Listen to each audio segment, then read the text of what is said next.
There's really only one way of saying this. Canada can and will go bankrupt if these tariffs that Donald Trump is proposing, or I guess rather threatening to implement on Canada, actually go through. And all politicians, I don't care if they're right wing, if they're left wing, if they're in the middle, it doesn't matter. Every single politician, every single policy maker in Canada, all media outlets are absolutely freaking out.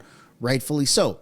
Our Canadian dollar is at a historic low in a very, very long time in comparison to the American dollar. Jobs are scarce. We already have an insane amount of taxes implemented here within Canada. We've got tariffs on ourselves, as Poilievre likes to say. And so Justin Trudeau is going to have to rethink a lot of things when it comes to actually negotiating. And we're going to take a look at that. We're going to take a look at a breakdown of what this actually means. And then we're going to take a look at Freeland, who seems to be very much so panicking about these tariffs. Welcome back to the channel. Welcome back to another video, everybody. Before we get into it, I want to encourage y'all to smash the like button and subscribe if you haven't already. It does tremendously help grow the channel. And without further ado, here we go. We're going to start off with the polls. Let's get into this, shall we?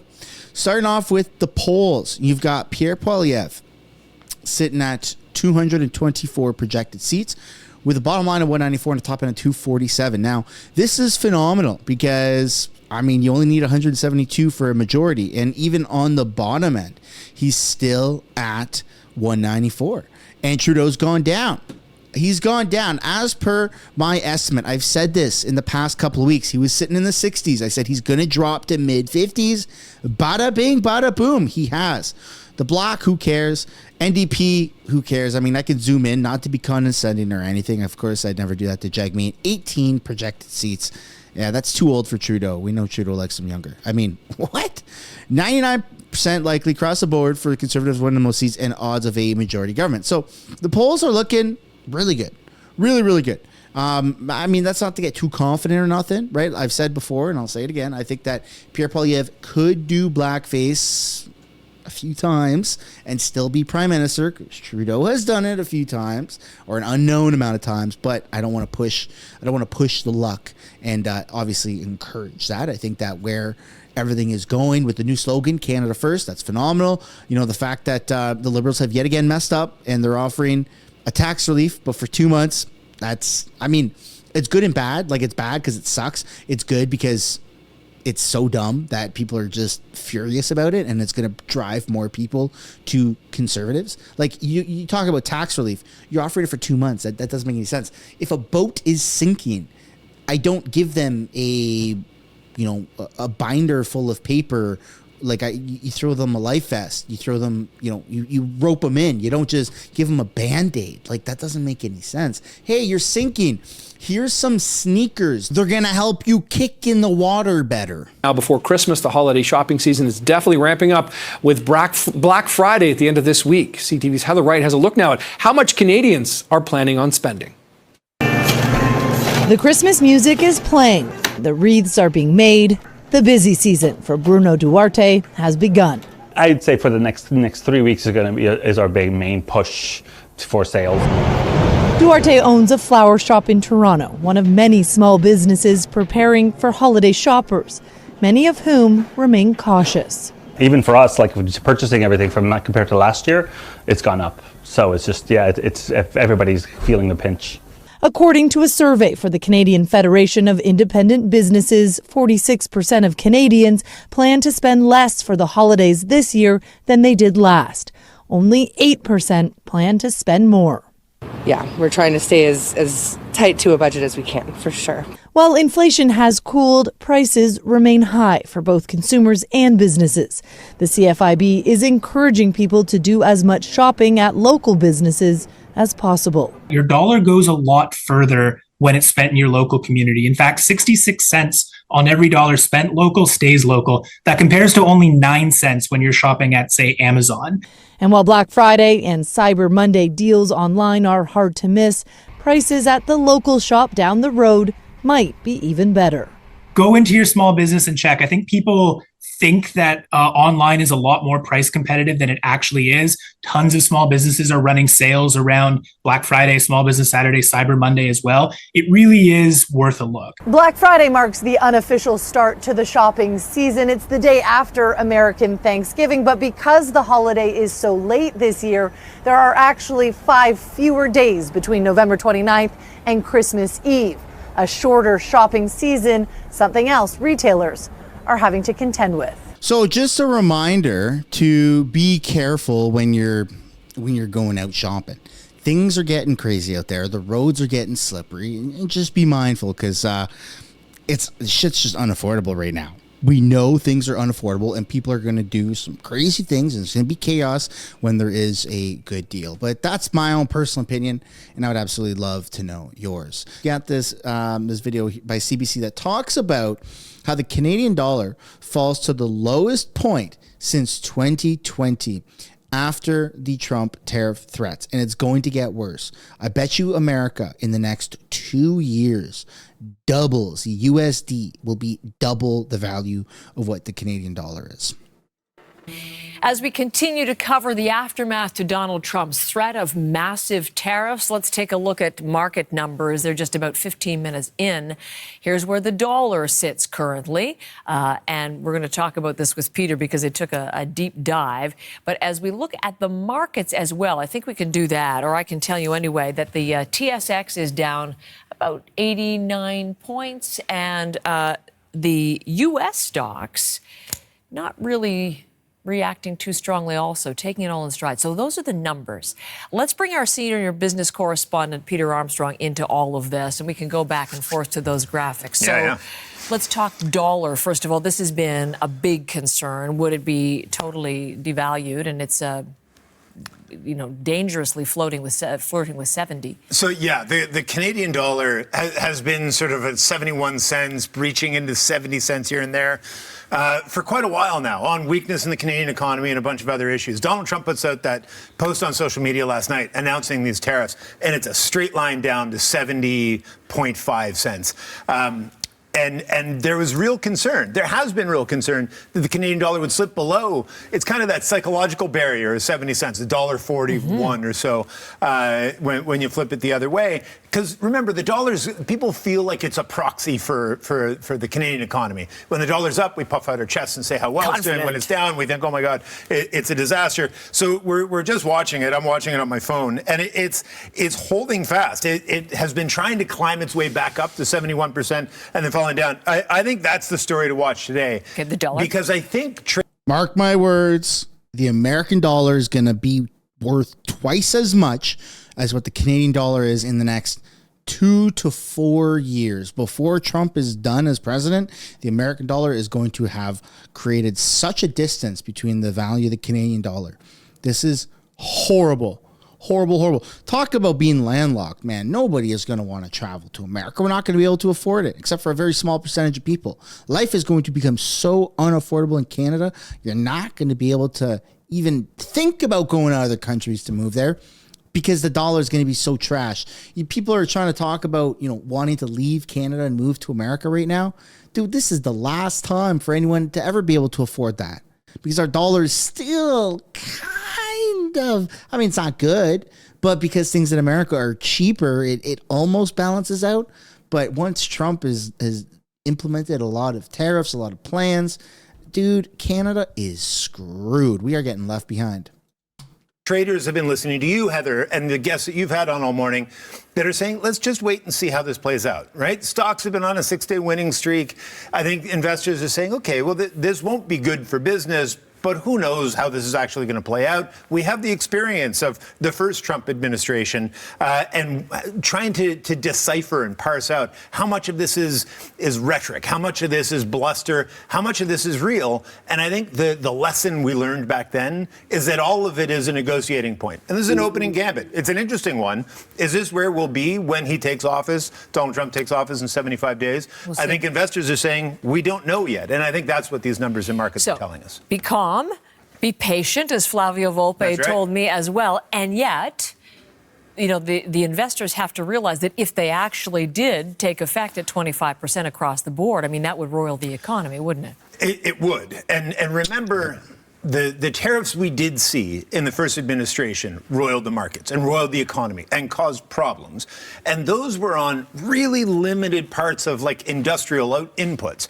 If we're actually talking about a 25% tariff across the board, that bites, and it bites fast. We have all these economic studies that have looked at this. A 10% tariff on Canadian goods going in the United States and Mexican goods going in the United States would increase the cost of living by $2,600 per American, typical American household. It would be like a $210 billion tax on day one of his presidency. You look at the stuff that Canadians send to the United States, 75% of our exports go to the United States. It's like $420 billion worth of stuff every year. A lot of it's oil, 131 billion of that is oil, but cars, car parts, machinery, grain, 21.8 megatons of grain is exported out of Canada every year. There's a lot of stuff here, and there's a lot of impact that that's going to have. But again, how much of this is just an opening position? Mm-hmm. And the question that I think we're going to start having very soon is, how do you get an exemption? How did you get your exemption? How do I get my exemption?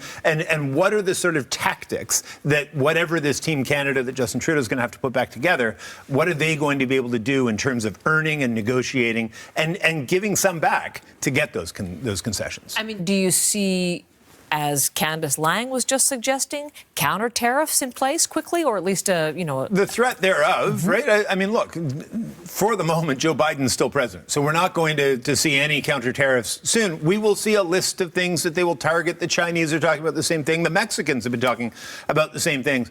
But what we learned in the first administration was that the retaliatory punchback wasn't as effective as pointing to directly where American consumers, American businesses, specifically American manufacturers, where they would be hurt by the imposition of tariffs on Canadian goods, right?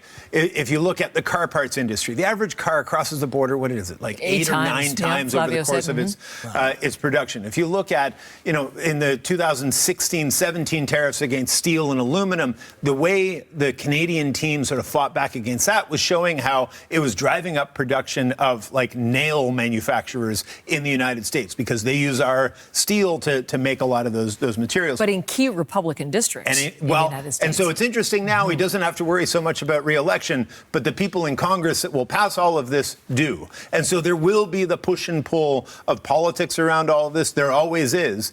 The economics are fundamental. We know tariffs slow the economy. We know tariff is just a fancy word for a tax. That if I impose a tariff on your goods, it means the people that are buying your stuff will have to pay that tax. And in this case, it's American manufacturers, American businesses, American consumers that are going to have to pay this 25% levy on all the stuff coming in from Canada. And as we just showed, there's a lot of stuff coming in. There's a lot of stuff coming in, and there's a lot of costs that are going to be associated with things moving forward, man. This is not good. Not good at all. And to wrap up this live stream, we're going to take a look at this interview that Chrystia Freeland gave with LeBlanc, Liberal MP LeBlanc. And they're talking about, of course, the tariff threat. Let's see what these wackos have to say. Let's see. We all know how Pierre Poilievre handles things. Let me know as this kind of goes on if you want Pierre to be discussing tariffs and negotiations with Trump, or if you want these douche magooshes doing that. You got your pick. We've got our picks. Balanced and mutually beneficial. The fact is, we need them, and they also need us. Canada is the largest market for the U.S. in the world, larger than China, Japan, the UK, and France combined. It is also the case that the things we sell... I keep forgetting that, too. Like, we're not totally screwed because we do have a lot of weight to pull with these guys. But yeah, like, it's not good that that these things have been said by Trump. But again, we do have some negotiations because we are a pretty big superpower for America. To the United States are the things they really need. We sell them oil, we sell them electricity, we sell them critical minerals and metals, The energy the United States imports from Canada is more important today than ever, at a time when we see how hungry AI is for energy.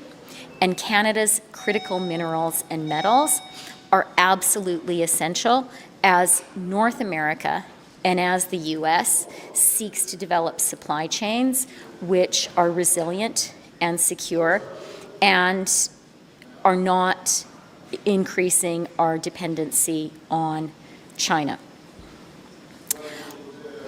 We will be taking, our government, a Team Canada approach. The Prime Minister tomorrow will be meeting with the First Ministers of provinces and territories across the country. We have been working and will continue to work with business and labor leaders. This is a moment when Canada needs to be united, we need to be strong, and we need to be smart. There are significant challenges. We know that. We also know that there are real opportunities, and we know that by working together, Canada can be successful. And the final thing I'll point out is yesterday we had the fourth meeting of the Canada-US Cabinet Committee, which I chair, which Minister LeBlanc is the vice chair of. From the outset, the view of the committee has been that the initial principal issues in the Canada-US relationship would be the border and the trade relationship. So we have been focused on precisely this space from the beginning. As my colleague said, President Trump's comments last evening are an opportunity for us to say to Canadians that we absolutely share the Americans' concern around the integrity of the border, the security of the border. In fact, this is work that we have been doing jointly with the United States for decades. We think it's absolutely appropriate for Canadians to decide who comes into Canada and for Americans to decide who enters the United States of America. This is work that is done on a daily basis between the RCMP, the FBI, alcohol, tobacco, and firearms in the United States, the U.S. Customs and Border Patrol, the Border Services Agency in Canada is doing this work every day. Intelligence information is shared between both countries, including in the fight against fentanyl and the toxic drug crisis that is affecting Canadians and Canadian families as it is the United States. So this work is done literally on a daily basis between law enforcement in Canada and the United States. It's work that we'll continue to do. Je peux peut-être dire que le gouvernement we'll skip through that. Totalement décidé des décennies.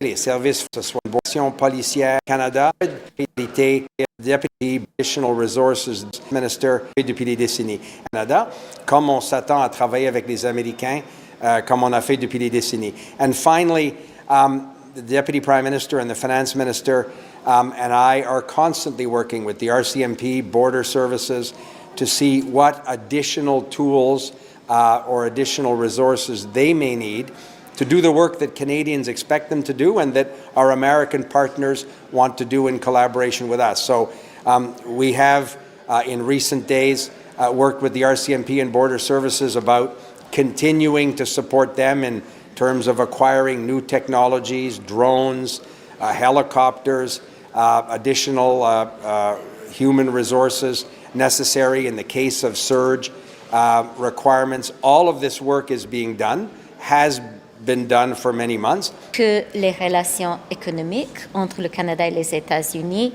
sont vraiment gagnant-gagnant. We think we have a win-win relationship with America. D'avoir l'opportunité de discuter cela avec nos homologues américains. Nous pensons également que notre frontière avec les États-Unis est une frontière sécure et comme So she thinks that the border with America and is a good border and that it's secure. Are you kidding me? What are we talking about? Roxham Road, dude. I can literally walk without a passport from Canada into America and then vice versa. And in fact, if I'm a refugee leaving America, coming into Canada, and I say that I'm bisexual or some shit, I get free refugee status under the LGBTQI plus refugee program. They post me up in a hotel in Niagara, and I get $73,000 a year. Like, come on, what the hell are they talking about? I speak French, numbnuts. I speak French. I know what the hell you're saying. Have you spoken to from the United States since this news has dropped? We know you have an extensive Rolodex. Just curious on who you've been in touch with. I think the important conversation is the conversation that the Prime Minister had with the President-elect.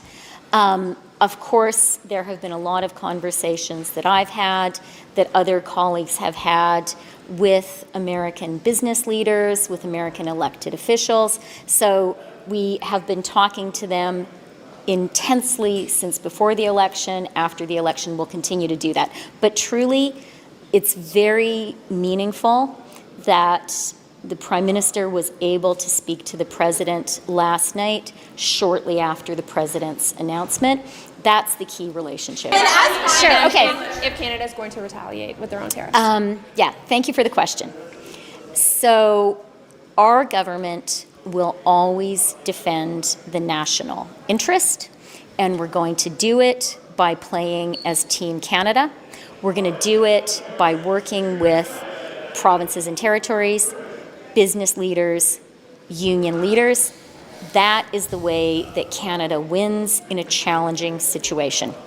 Let's remember that Canada has experienced tariffs from the United States before, not too long ago, the 232 tariffs on steel and aluminum. And when that happened, Canada had a united, smart, targeted response. We imposed dollar for dollar retaliatory tariffs on the United States. It was a challenging moment for our country. The important thing is we got through it and our response was successful. We reached an agreement with the Trump administration to have those tariffs lifted, to have the Canadian tariffs on the US lifted, to have the US tariffs on Canada lifted. And the reason we were able to do that is we were smart, we were united, we were strong, and at the end of the day, the economic relationship between our two countries is balanced and mutually beneficial. And that is what drove us to a positive outcome. I'm so brainwashed by the mainstream media, by our government, right?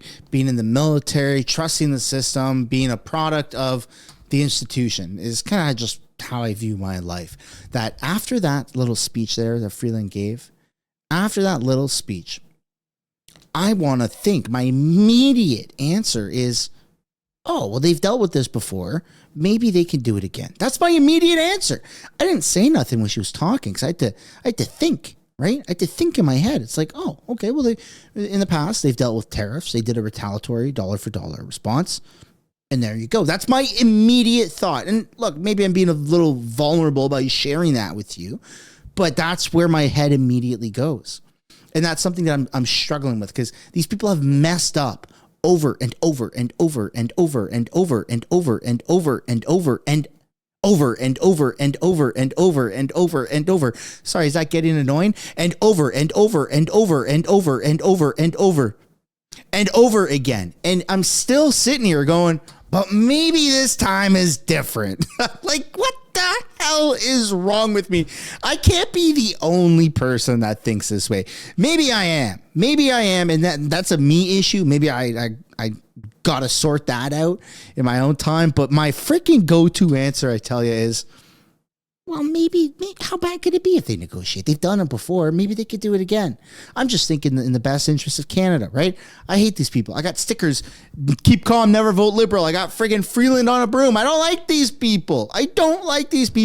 But when they talk this way with this confidence, my mind is like, oh,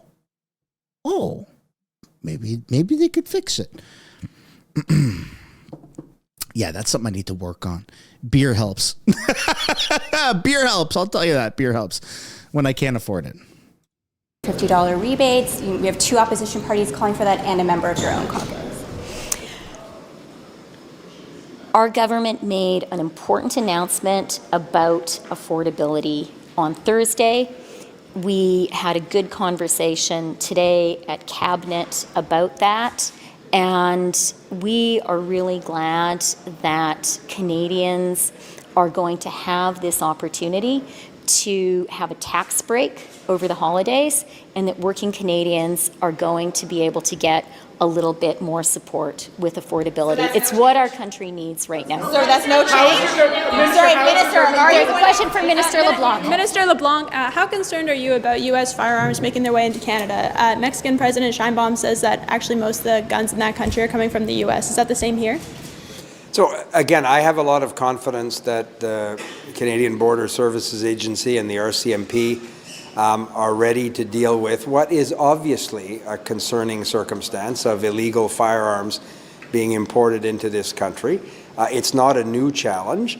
I am reassured by some of the statistics I see in terms of what the Border Services Agency are seizing at different ports of entry, and what the RCMP tell me on a lot of the joint criminal operations they have with provincial police, with municipal police, or their American partners. So there again, we totally understand the American concern around the security and integrity of the border. It's a concern that obviously Canadians share. The Government of Canada has exactly those same concerns.